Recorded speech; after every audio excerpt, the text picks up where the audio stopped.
araw mga guys. Nabalak ka na naman, guys. Ayan po siya guys. Masarap ang milk tea guys. Ayan siya guys, makulit guys oh. Yan oh. Kukunin na yan ng ano eh, ni Kape. Saan mo yung, ikaw ba mag-uwi ng take-out? Hindi, sa inyo. Kasi kakain. Kurado ka? Kakain si Mabi. Kakain pa si Mabi.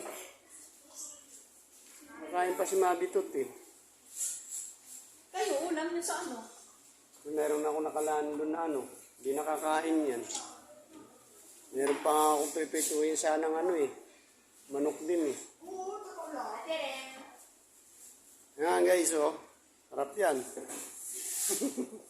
Naluloko ko naman sila eh. Babagay mo na kainin niya. Thank you sir. Pag mo ubusin ate rin ha.